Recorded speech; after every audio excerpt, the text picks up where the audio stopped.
আমরা যখন কোরআন সুন্নাহর আলোকে এই দেশের মাটিতে বিশেষ করে আমাদের পূর্বপুরুষ আব্দুল কাফি আল কুরাইশি রাহিমাহুল্লাহ তাআলা তিনি যখন এই দাওয়াতের ময়দানে man to man door to door যখন জীবন যৌবন উৎসর্গ করে দাওয়াতি কাজ করেছিলেন, আমাদের এই পর্যায়ক্রমে বক্তব্য এটাই ছিল রমজান কেন্দ্রিক একটা বক্তব্য যে সূর্য ডুবে যাওয়ার সাথে সাথে যে সায়েম তাদের রোজাদার ইফতার করবে, কিন্তু আমরা সূর্য ডুবে যাওয়ার পর ইফতার খেতাম আর পার্শ্ববর্তী খালতো ভাইরা ফুফাতো ভাইরা বলতো যে লামাজাবিরা আহলাদিসরা সূর্য মানে আগে ইফতার করে ফেলে অভিযোগ করতো না।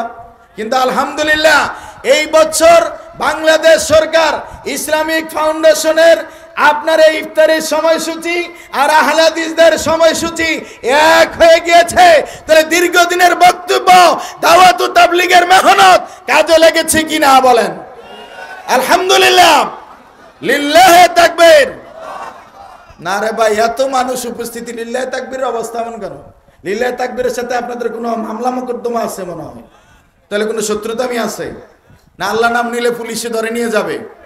কোনো এক সময় এক যুগে এই পরিস্থিতি ছিল, এই যুগ তো এখন আর নাই। আল্লাহ নামে তাকবীর দেওয়া যায় না? কার নামে তাকবীর দিতে বলেছি? তাহলে আমাদের অবস্থা এমন কেন?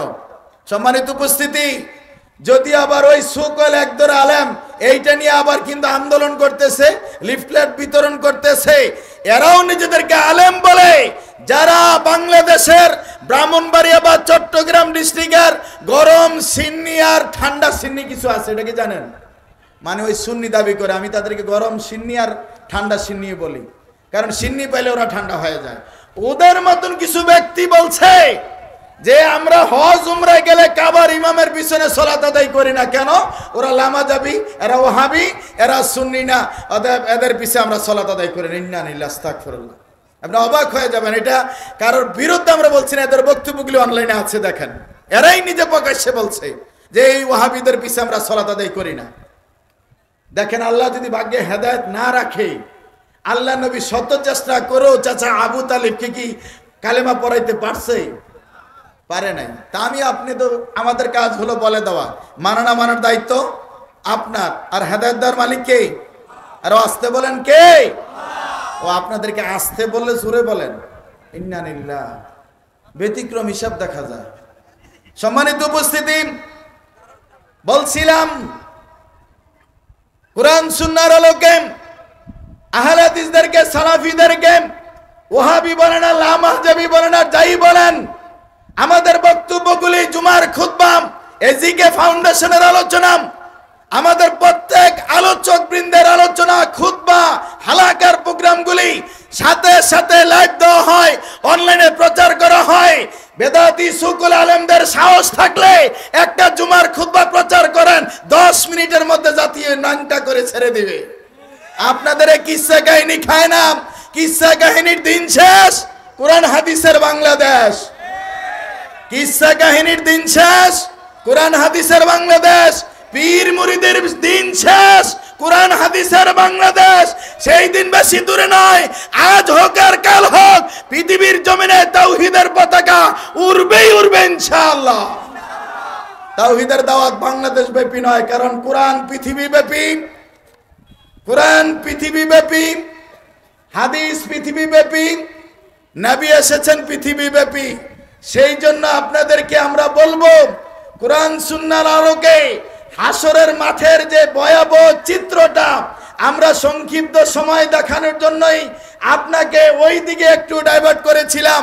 কারণ হাসরের মাঠ সম্পর্কে কথা বললে মানুষ, এক শ্রেণীর মানুষদেরকে তারা মনে করে যে এই বক্তব্য না শুনে আমরা যদি আমাদের নেতার কাছে, পীরের কাছে চলে যাই, জাহাজ নিয়ে আসবে, সেখানে চলে যাবেন, জান্নাতে চলে যাবেন।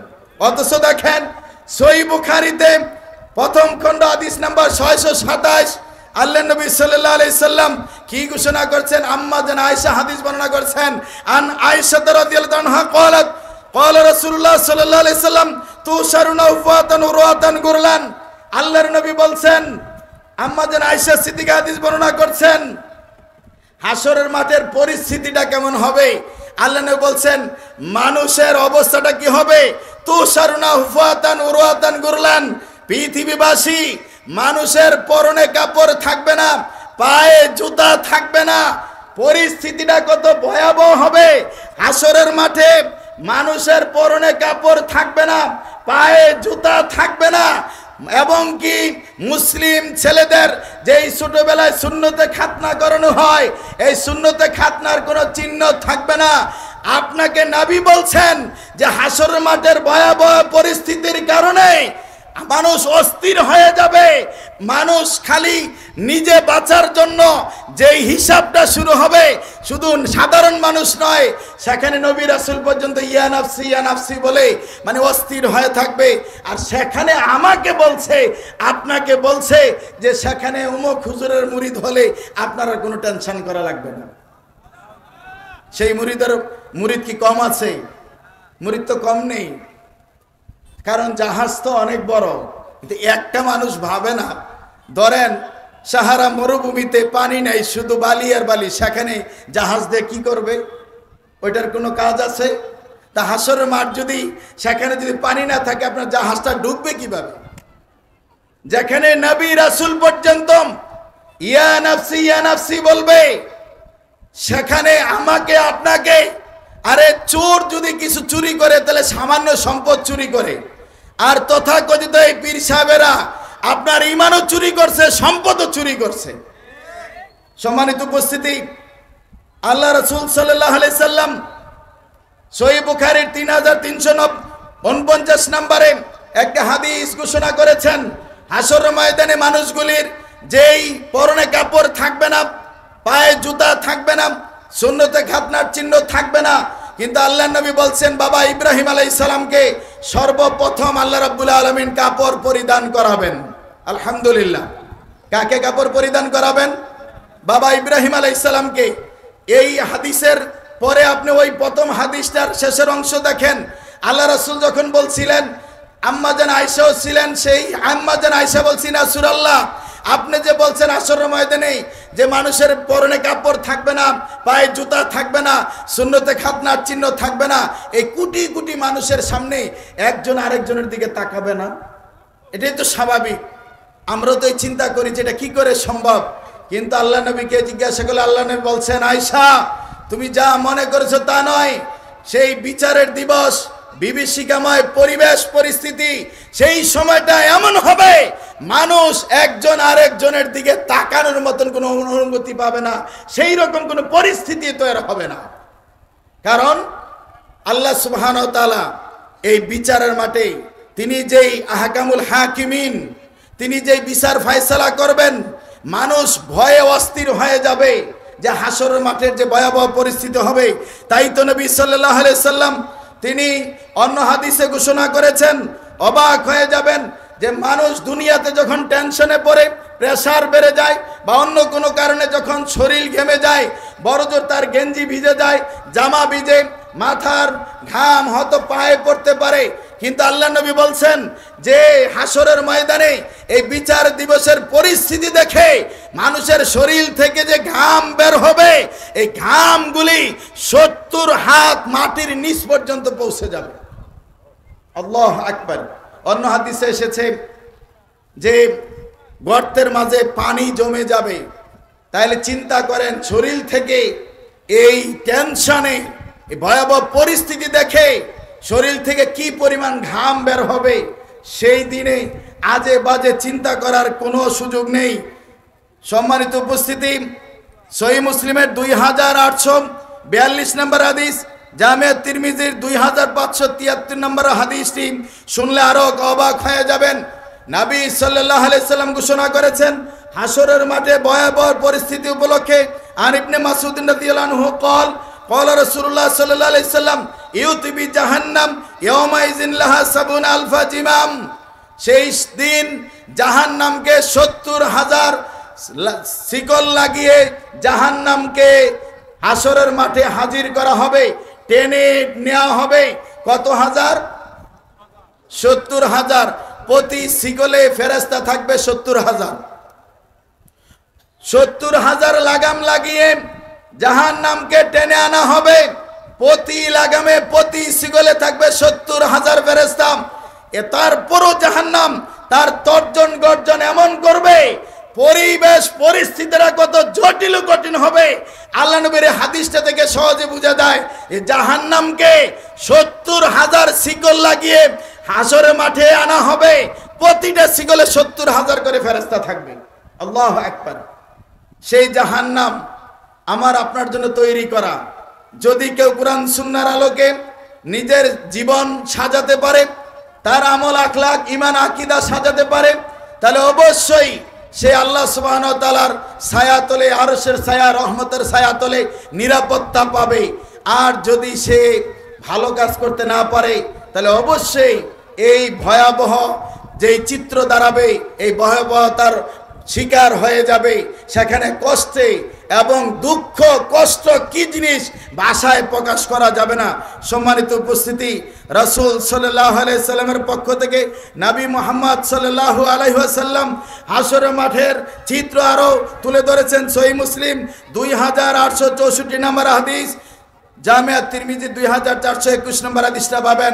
আল্লাহ নবী বলেছে, তুদনা শামসু ইয়ামাল কিয়ামাম মিনাল খালকি হাত্তা তাকুনা মিনহুম কামিকদারে মিল। হাসরের ময়দানে মানুষের মাথার উপরে সূর্য চলে আসবে। এখন পৃথিবী থেকে 9,30,00,000 মাইল দূরে অবস্থান করছে সূর্য। সেখান থেকে তাপ দিলে চৈত্র মাসে মাঠে থাকা কঠিন হয়ে যায়।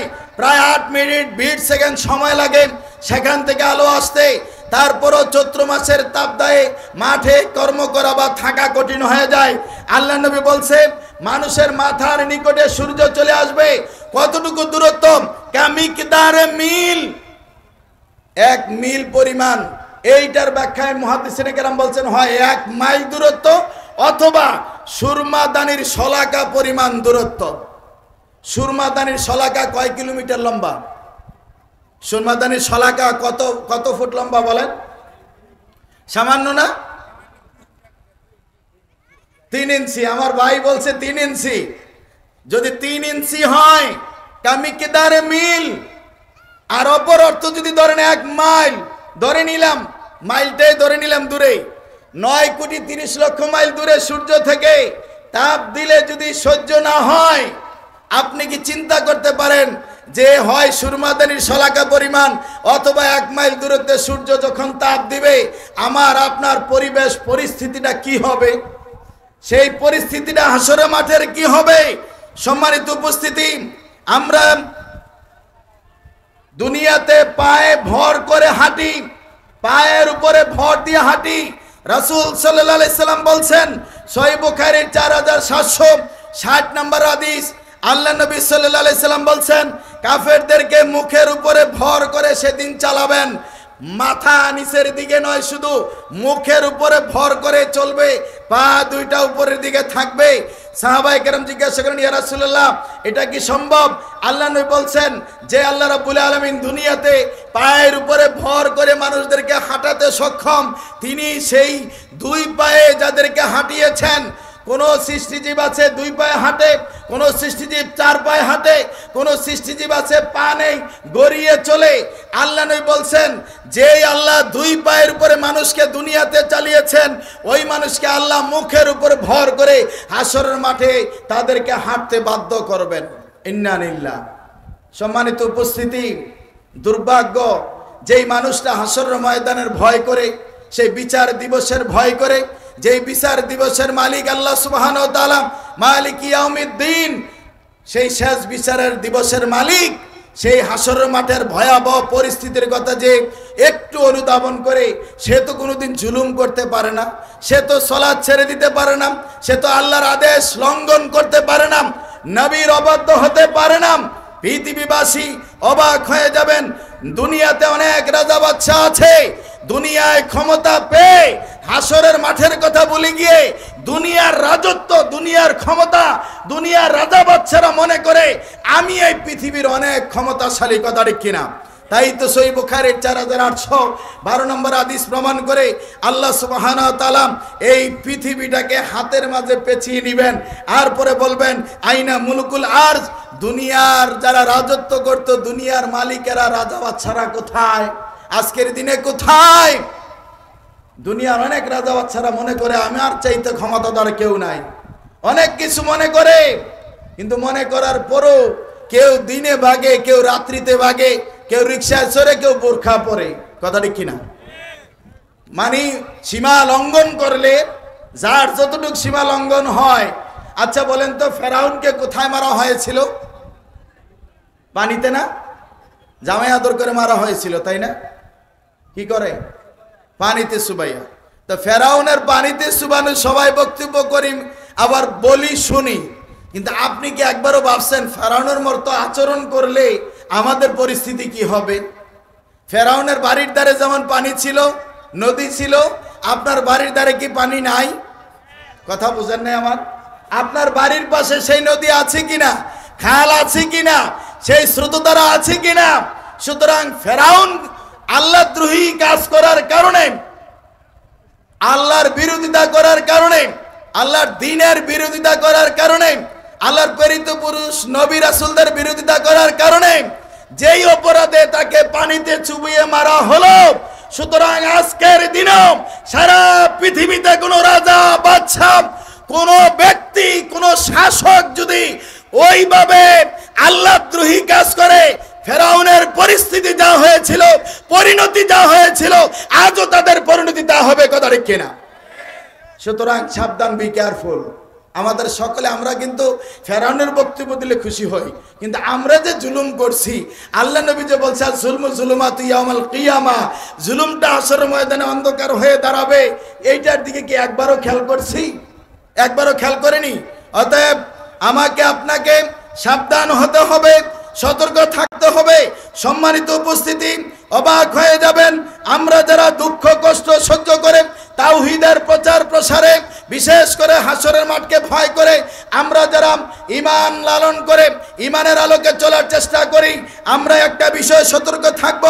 আল্লাহ সুবহানাহু ওয়া তাআলা যখন এই বিচারের কাঠগড়ায় আমাদেরকে দাঁড় করিয়ে দিবেন, হাসরের মাঠে পাঁচটি প্রশ্নের জবাব দেওয়ার আগ পর্যন্ত আমাদের নড়াচড়া করার যেমন সুযোগ নেই, পাশাপাশি সেই দিন নূহ আলাইহিস সালাম তথা আদমের সব সন্তান, বুখারী মুসলিম হাদিস প্রমাণ করে, একসাথে জড়ো হয়ে মানুষ সিদ্ধান্ত নেবে, চলো চলো বাবা আদমের কাছে যাই, এবং আল্লাহ যেন বিচার কার্যটা শুরু করে দেয়।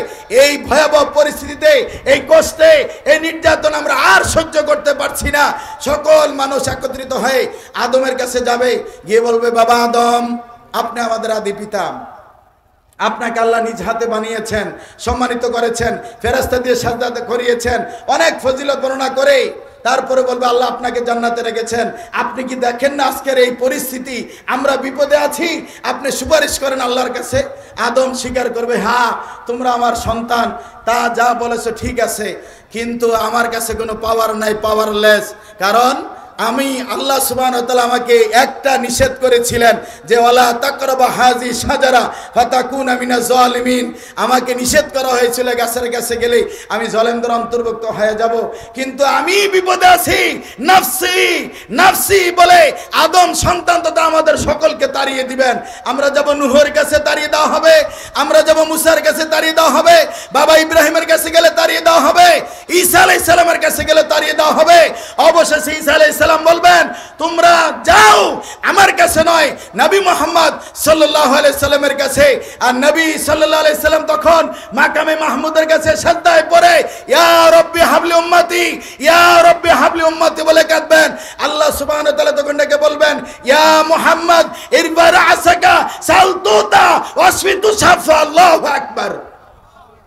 হে মুহাম্মদ, মাথা উত্তোলন করুন, আজকে যা সুপারিশ করবেন মঞ্জুর করা হবে, আপনি যা চাইবেন তাই দেওয়া হবে। সেই নবীকে আমরা ভুলে গেলাম, সেই নবীকে ভুলে গেলাম। তাই তো এই নবীর অনুসরণের মধ্য দিয়ে আমরা যেন মহাশরের ময়দানের পরিবেশ পরিস্থিতিটাকে অনুধাবন করে আমরা যেন কোরআন সুন্নাহর আলোকে আমরা একটু নিজেদেরকে সেইভাবে তৈরি করি। কারণ সেই হাশরের মাঠে আমাদের সকলকে সেখানে উঠতে হবে, বিচারের সম্মুখীন হতে হবে। আল্লাহ সুবহানাহু ওয়া তাআলা আমাদের প্রতি দয়া করুন। অতএব বিশেষ করে এই পূর্বাঞ্চল জিকে ফাউন্ডেশনের আজকের এই প্রোগ্রামে যারা সার্বিক সহযোগিতা করে আজকের এই প্রোগ্রাম আলহামদুলিল্লাহ বাস্তবায়ন হয়েছে। আল্লাহ সুবহানাহু ওয়া তাআলা তাদেরকে দুনিয়া এবং আখিরাতে কল্যাণ দান করুক। এবং আপনারা যারা মিডিয়ার ভাই সহ বিভিন্নভাবে সার্বিক সহযোগিতা করেছেন সকলকে দুনিয়া এবং আখিরাতে কল্যাণ দান করুক। সম্মানিত উপস্থিতি, আল্লাহ সুবহানাহু ওয়া তাআলা আমাদের পথ থেকে কোরআন সুন্নাহর আলোকে আমাদেরকে কবুল করুক, মাহশরের ভয়াবহ পরিস্থিতি থেকে আমাদেরকে পরিত্রাণ দিক। আসসালামু আলাইকুম ওয়া রাহমাতুল্লাহ।